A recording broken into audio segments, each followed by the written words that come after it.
Alright, what's going on, guys? V7 Genesis here, and today I'm bringing you a video where I'm going to be ranking all 9 of the Cold War SMGs. So originally I was planning on doing this video based off the KDs of the guns, but then looking at them, based off my opinion, the KDs were very skewed, and they kind of didn't line up with exactly what I thought the gun's value was. So I kind of scrapped that idea. Oh, I'm getting a call. Gonna mute that bitch. And kind of decided I took KDs into a factor a little bit, but I mostly kind of went off my personal opinion, and you'll kind of see that in the video. So coming at number 9, we have the new SMG, the OTS-9, and a bit of an asterisk beside this one because I don't actually have it fully leveled up, and I haven't really used it enough to give it a fair assessment. I've only been using it in hardcore, and this is one of those guns where I have like a 2 KD with. So I think it's kind of skewed based on hardcore, and it's like, I don't know, it also seems just to be lacking overall. Like in hardcore, it's a 2-shot kill, so I already know it has very low damage. The recoil can be kind of wacky at times, and it has a very small ammo pool and ammo mag size. So I mean, with all of that, it's kind of, I don't know, I'm not really a fan of it. Coming at number 8, we have the Bullfrog. Now, this can be pretty controversial because I know everyone loves it in Warzone. We're talking about Cold War, obviously. And I don't know, people love it. I love it. My friends say they love it. It's a good gun, but I can't get it to work for some reason. I find the iron sights, especially when you're shooting for like a prolonged time or down range, the iron sights just shake and bobble all over the place. And it's something about it. It seems to be in a lot of hit markers for me, and I can't seem to fix it. I don't know why. It's really irritating. And I do think it is one of the lower tiered guns, especially out of all the SMGs. I don't know, I think number 8's a pretty decent spot for it. Coming at number 7, I'm kind of surprised it was the MAC-10. Now this gun, straight up close, you're not gonna lose. Like, the gun is a monster up close. The problem I have with it, once again, is it's very weak. Hardcore is 2-shot kill, so core is gonna try some more bullets to kill.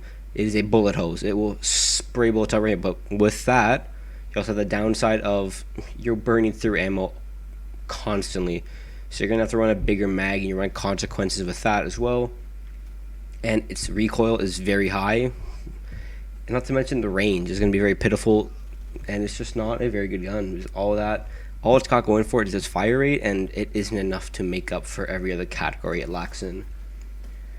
Now, number 6 was the KSP, and this originally was the number 8 gun on my list, but I couldn't put it there because I do know the potential it has, and it can be a very strong gun in the right hands.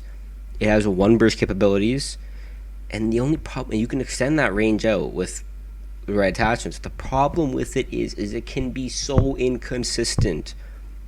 You can 1 burst someone, but if you start missing bullets within that burst, the time to kill will drop drastically. You got that burst layer taken into account, you got another whole another burst, and this gun is so frustrating to use at times, especially if you're trying to up close with someone. Hip firing is definitely not, well, you have to hip fire, but I mean, it's not gonna be reliable because you're hip firing with a burst, and if you start missing, you're gonna get shit on up close. And that's why I didn't want to put it too high, just because it had so much risk reward attached to it. I couldn't put it up that high, knowing that it might be not so user friendly. Coming in at number 5, we have the Milano 821. Now this gun is one of my absolute favorites. I love this gun, but objectively, I can't really put it that high. I mean, it's got, number 1, I think, very good iron sights. That's something very important to me. I use the very same 5 attachments on every SMG, so having good iron sights allows me to just make that decision even easier on what attachment I'm going to use. So number 1, iron sights are very clean. Number 2, it's got a very low recoil. Like, it's very manageable. You can beam people surprisingly at range. Number 3, I think it's got decent range. You can definitely, keep your damage consistent across range, and the damage is high. Some of the drawbacks for it, I mean, it's got a very low bullet velocity, so you're going to want to boost that. But other than that, like, I can't really say many bad things about it. Maybe a slower fire rate can get you into a bit of trouble up close, going up against some of the faster shooting SMGs. It is made for that mid-range. If you can keep your distance a little bit between those subs, you have a very good chance at popping off with this gun. Coming at number 4, we have the LC-10. Now, If I made this back in season 2 when this gun dropped, oh my god, it would be number 1, no questions asked. It had the range, the damage, the fire rate, the recoil. Like, there was nothing wrong with the gun. There was nothing wrong. Now they've toned it back. I believe they reduced the range, reduced damage at range. Recoil, I think, was untouched. It's got good iron sights, but they also reduced sprint to fire time. And I think now it fits that role better of the AR hybrid. It's kind of, it's got the range and the recoil for it to be an AR, but it's got that fire rate and a bit more of the time to kill and handling up close to be a sub. So it kind of does fit that niche very well. Other than that, I think it's a very solid gun, and you can't really go wrong with it in your hands. Now, the first gun cracking into the top 3 is going to be the MP5. Now, this is your old reliable. It's been in every game, and it's been good in almost every game. It's just reliable. Iron sights are clean. Certain ones give you the half moon iron sights, and I think those are very incredible and clean. It's got great fire rate. It's got decent range. It lacks a little bit, but it can definitely be increased, and it can do work. Time to kill is very fast. It's got decent ammo size for what it's worth. I mean, it's got good mobility, good ADS, good straight. It's got everything for it. It's the all-around gun. It's the do-it-all gun, which is also like another gun on this list that we will talk about in a bit. Coming in at number 2, the PPSH 41. Now, this gun and the other gun, that's number 1, I had to go back and forth on for a bit. These two guns are just so dominant, I find. Like, you cannot go wrong.